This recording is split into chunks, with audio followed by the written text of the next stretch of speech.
Assalamualaikum warahmatullahi wabarakatuh. Hello, my students. Nice to meet you. How are you today? I hope you are still okay. Okay, meet me again in our class, Bahasa Inggris for BK. Okay, today we are at the seventh meeting. Kita berada pada pertemuan ketujuh dan kita akan membicarakan materi yang baru, yaitu writing a paragraph. Oke, hari ini kita akan belajar bagaimana menulis sebuah paragraf sederhana. Let's see the presentation. Ayo disimak presentasinya dan nanti kerjakan latihan dan PR di akhir presentasi. Oke, kita mulai.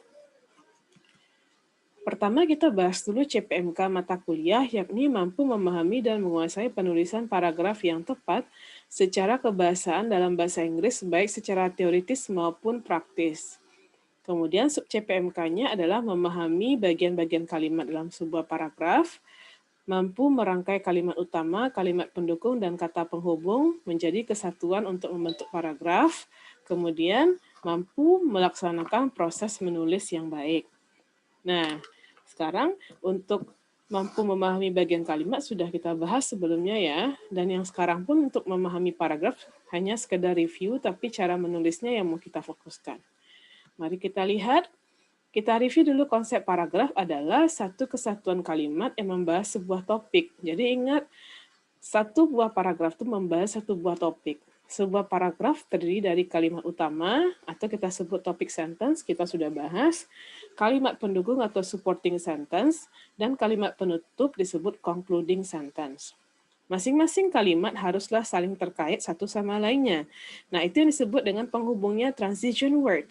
Minggu lalu sudah kita bahas ya Ananda. Ananda boleh lihat lagi video yang minggu lalu. Dan dapat digunakan agar kalimat dapat saling terhubung. Nah, jadi tidak lompat idenya, itu gunanya penghubung itu. Kita lanjut bagian-bagian paragraf. Satu ada kalimat utama atau topik sentence. Kalimat utama menggambarkan ide pokok dari sebuah paragraf. Kalimat ini biasanya terletak pada awal paragraf. Sebuah paragraf hanya terdiri dari satu kalimat utama. Kemudian, kalimat pendukung atau supporting sentence. Kalimat pendukung memberikan penjelasan, informasi detail, atau fakta terkait dengan topik yang dibicarakan. Sebuah paragraf umumnya terdiri dari 2-3 kalimat pendukung. Makanya sebuah paragraf itu idealnya satu buah paragraf 5 kalimat. Satu kalimat topik sentence, 3 kalimat untuk supporting sentence, dan concluding sentence satu lagi. Oke, jadi ada 5 kalimat. Kemudian bagian berikutnya adalah kalimat penutup. Kalimat penutup memberikan kesimpulan mengenai topik dan informasi pendukung yang dibahas dalam sebuah paragraf. Kalimat penutup juga dapat berupa pengulangan kembali dari kalimat utama, namun dengan kalimat yang berbeda. Dulu sudah pernah kita bahas, kalimat penutup ini adalah pernyataan ulang dari kalimat topik. Nah, boleh kita ulang kembali, tapi dengan bahasa yang berbeda. Oke. Berikutnya adalah supaya idenya tidak lompat, kita memakai namanya kata hubung atau transition word. Kata hubung digunakan untuk merangkai masing-masing agar menjadi satu kesatuan yang bermakna sehingga pembaca dapat mudah memahami apa yang Ananda tulis. Ini terpotong ya. Ini beberapa contoh transition word. Kalau untuk di awal, beginning ada first, to start, one day, one time, to begin, dan lain-lain. Kemudian ada nanti transitionnya adalah di middle. Misalnya Anda bikin pertama. Nah, itu letak transition di awal itu. Kemudian Anda pakai lagi kemudian, itu di tengah itu. After. Kemudian finally, akhirnya, itu di akhir namanya itu. Nah, ini sebagai contoh lain dari transition yang kemarin minggu lalu sudah kita bahas juga. Boleh Ananda lihat lagi videonya ya. Oke, kita lanjut. Berikutnya adalah proses menulis paragraf. Pertama ada namanya pre-writing, artinya sebelum menulis. Apa yang harus Ananda lakukan sebelum menulis? Pertama, tentukan ide pokok yang akan dibahas dalam sebuah paragraf. Sebuah paragraf hanya terdiri dari satu ide pokok. Nah, ide pokoknya apa? Ingat, dia berupa frase sederhana, misalnya obat-obatan terlarang, merokok, kemudian global warming. Oke, kemudian mulailah dengan membuat pertanyaan sederhana mengenai topik.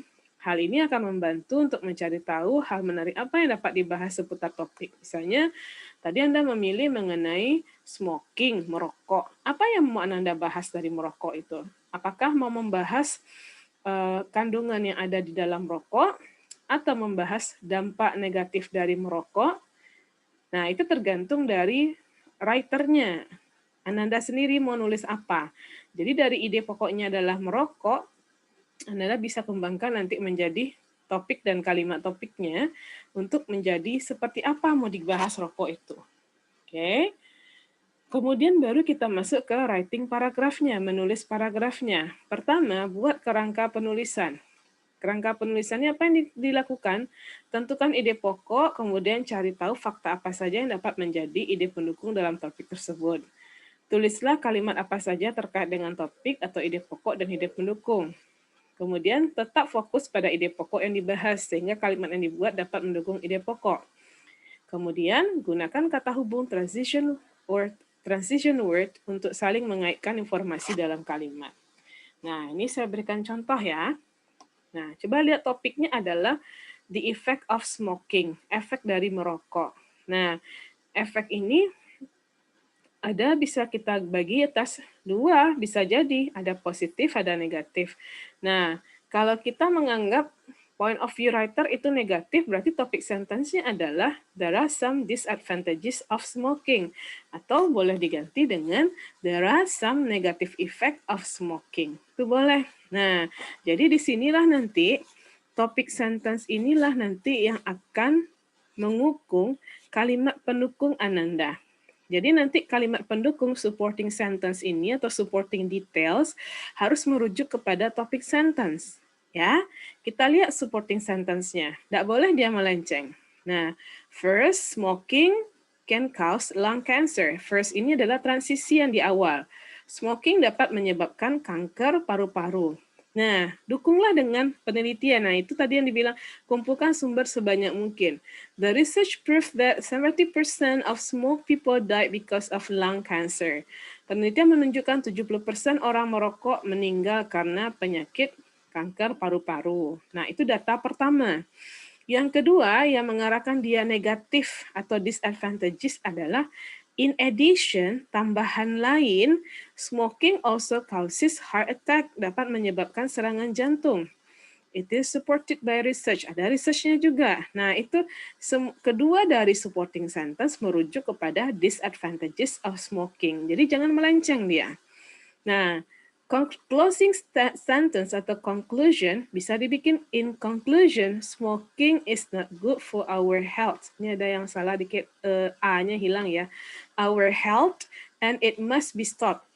Kesimpulannya, merokok itu tidak baik untuk kesehatan kita dan harus dihentikan. Nah, menurut Ananda, sama enggak closing sentence-nya dengan topik sentence? Sama, cuma bahasanya saja atau kalimatnya yang diganti, tapi tujuannya sama. Jadi, supporting sentence 1 dan 2 wajib merujuk kepada topik sentence. Saya rasa cukup paham ya. Nah, langkah ketiga menulis adalah editing paragraph, mengedit atau memperbaiki paragraf. Nah, apa saja yang harus diperbaiki? Pertama, cek lagi grammarnya, grammatically correct. Kemudian cek spellingnya, cek tanda bacanya, cek ejaannya. Ada anak yang salah. Kemudian lihat kontennya. Apakah kalimat pendukung mendukung main idea atau topiknya tadi? Nah, dan terakhir, harus menarik sehingga orang mau membaca. Interesting. Ya.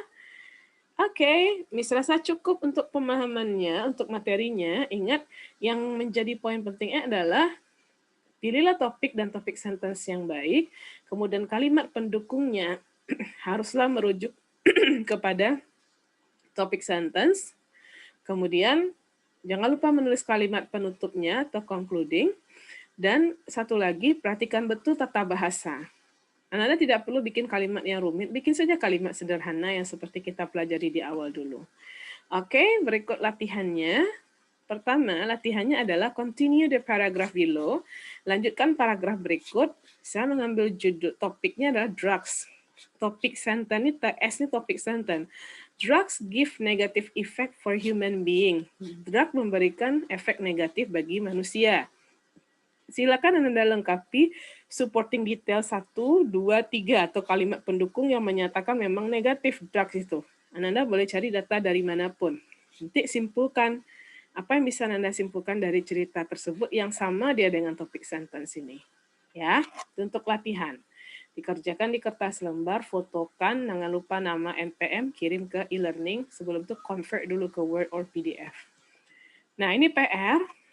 Choose one of the topics and fill in the graphic organizer by writing a topic sentence and 3 supporting details. Satu lagi, Mister terlupa menulisnya adalah concluding sentence. Jadi, pilih salah satu dari 3 topik ini, senior high school, technology, Indonesia culture. Nah, pilih topiknya, nanti tentukan topik sentence-nya, kemudian tulis minimal 3 kalimat pendukung dan kesimpulan. Ini dikumpulkan minggu depan atau pertemuan waktu kita meet.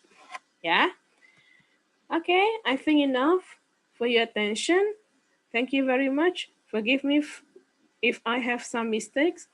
Assalamualaikum warahmatullahi wabarakatuh.